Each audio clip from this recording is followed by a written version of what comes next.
satu nanti itu ada gejala-gejala bacaan alam kok mengerikan ya, mengkhawatirkan gitu. Jadi gejala itu ada ya, Rob? Iya. Nah, ternyata akhir-akhir ini betul kegelapan itu ada. Kegelapan bukan berarti tidak dapat sinar matahari dan segala situasi.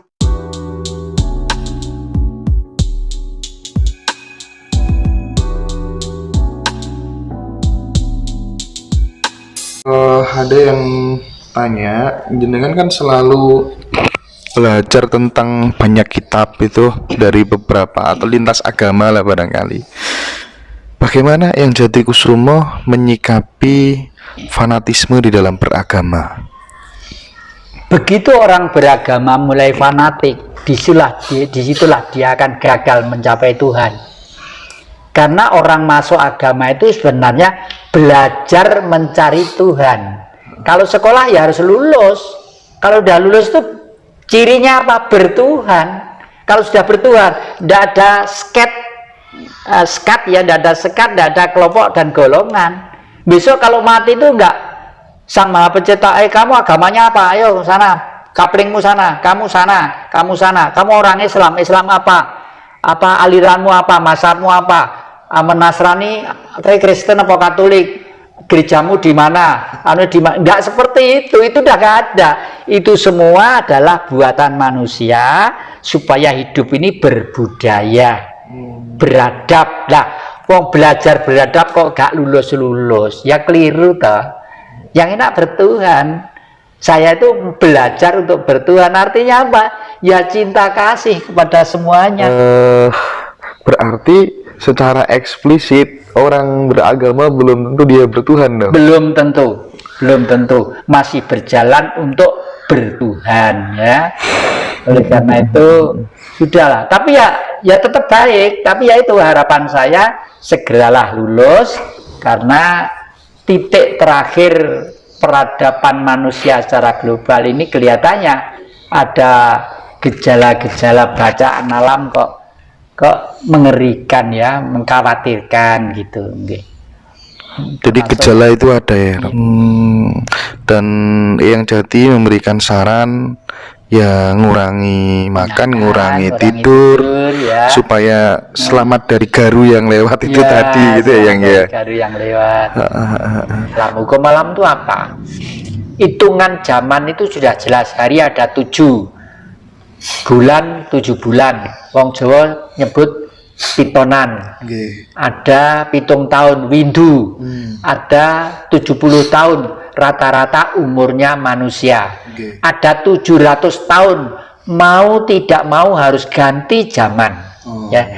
Mau tidak mau harus ganti zaman. Majapahit pun sadar tahun 100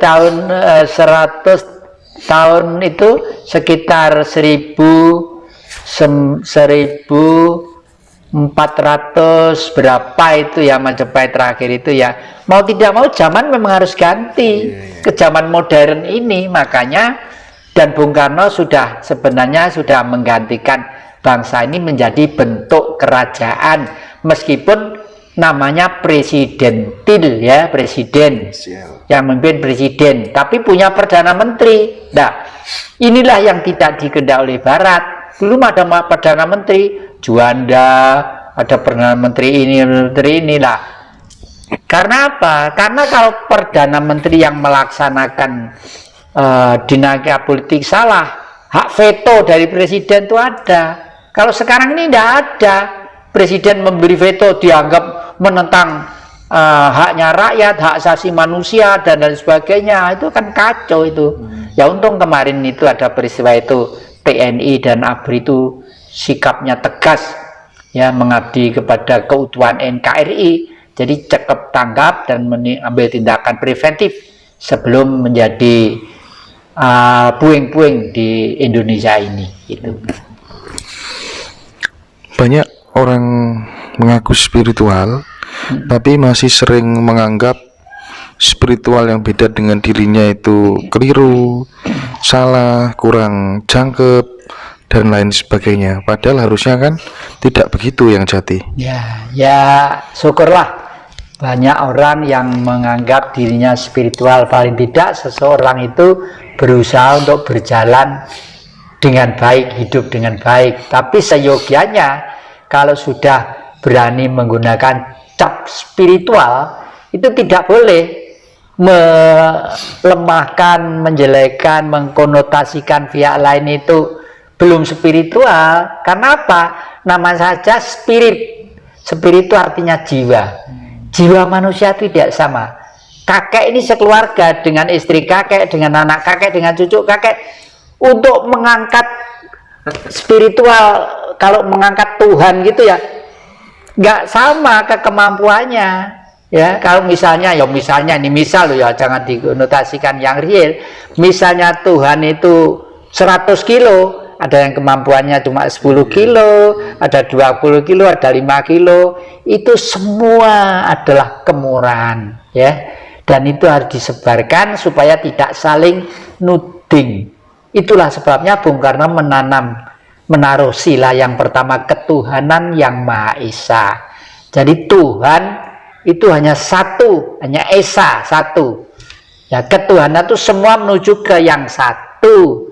Makanya bangsa ini harus dihimpun dengan baik supaya manusianya itu hidupnya layak. Untuk hidupnya layak harus ditata dengan sistem demos kratos atau demokrasi. Demos itu kekuasaan, kratos itu kerajaan. Demos itu adalah rakyat, kratos itu adalah kerajaan. Jadi rakyatlah yang berkuasa untuk menuju ke keadilan sosial. Itu mungkin. Iya. Iyalah, jadi apa, kalau misalnya andai kata kemudian kita ini tidak terikat oleh sistem perekonomian, aturan main internasional gitu kan enak yang bikin mata uang lagi sendiri khusus untuk pembangunan di Indonesia. Kalau yang rupiah udah terlanjur ya sudah ikut sana. Sehingga tiap hari mungkin bisa ngeprint 1 triliun gitu kan, untuk bangun semuanya gitu. Itu kan tata cara mengelola negara yang benar, itu sebenarnya yang perlu dipelajari. Ya, bagaimanapun duit itu mempunyai beberapa fungsi ya. Fungsi pertama untuk mempermudah pergaulan ekonomi, meringankan manusia ya. Kalau dulu kan barter, kursi saya itu ditukar apa gitu, ngotong-ngotong sana, tukar beras, gorong lagi sini. Nah, sekarang dengan uang itu sudah bisa mewakili segalanya. Sekaligus kalau saya malah rapi lagi, saya nggak bawa dompet. Saya itu kalau naruh dompet, kepalanya itu, kepala gambarnya manusia itu di atas semua, dan menghadapnya sama, dan tidak pernah saya taruh di pantat, karena itu pahlawan loh, pahlawan ya, menghargai. Saya taruh di samping atau di dompet atau di di tas atau apa gitu, selalu begitu saya hormat, karena saya pernah mengalami sendiri bagaimana hidup di gunung, bagaimana dikejar-kejar oleh Belanda waktu masih kecil dengan orang tua saya, itu mengalami semua. Yang paling terakhir, andai kata kemudian yang ingin memberikan pesan kepada siapapun yang memanage Republik ini, ada Pak Jokowi ya kan, dan siapapun lah yang sebagai penguasa di Republik ini melihat realitas sosial masyarakat yang sekarang terjadi, kondisi bernegara kita yang seperti ini, apa yang ingin Eyang Jatikusumo sampaikan kepada mereka yang itu berangkat dari lubuk hatinya panjenengan? Ya, yang pengen saya sampaikan, satu, mungkin kalau ya Pak Jokowi itu termasuk saya salah satu orang yang mengondisikan pertama kali, orangnya itu nggak sampai 9 orang. Jadi beliau itu bukan dicalonkan oleh partai, bukan dicalonkan oleh masyarakat Jawa Tengah, berangkat untuk menjadi ke RI 1 loh ya. Itu berangkat dari orang-orang di Jawa Timur ini, orangnya masih hidup semua ya, dan itu adalah kehendak gaib, kehendak leluhur untuk beliau tampil dulu, istilahnya tampil dulu gitu loh ya. Karena kalau andai kata rumah itu gelap, Indonesia itu gelap, gak ada lampu, beliaulah yang menyalakan lilin untuk menjadi terang. Tapi begitu buka pintu mau keluar, lebih gelap lagi. Nah, ternyata akhir-akhir ini betul, kegelapan itu ada. Kegelapan bukan berarti tidak dapat sinar matahari dan segala. Situasi politik yang semakin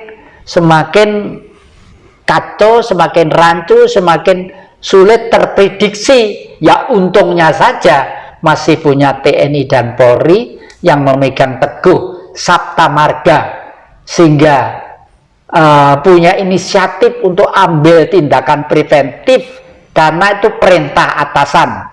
Kalau atasan yang bagaimanapun yang mengomandokan ya mudah-mudahan harapan saya, bayangan saya memang beliau Pak Jokowi. Kalau begitu betul, kalau luhur memilih beliau hanya satu, mudah-mudahan apa yang dulu dihancurkan tahun 65, faham-faham itu dihidupkan, ya. Nggak usah takut-takut berbuat untuk kebenaran, nggak usah takut, karena kebenaran itu yang memilih hanya Sang Maha Pencipta, ya. Apapun saja tidak akan bisa melawan kebenaran sejati. Terima kasih, mudah-mudahan Pak Joko Widodo sekeluarga dikaruniai kesehatan, bapak-bapak TNI Polri dan siapa saja semua dikaruniai kesehatan, termasuk siapa saja yang merasa ini akhir-akhir ini sudah merasa salah untuk mendukung seseorang yang ada niat untuk tidak senang negara Pancasila, tolonglah sadar kembali ke jalan yang baik. Terima kasih, matur nuwun. Ayo yang jati.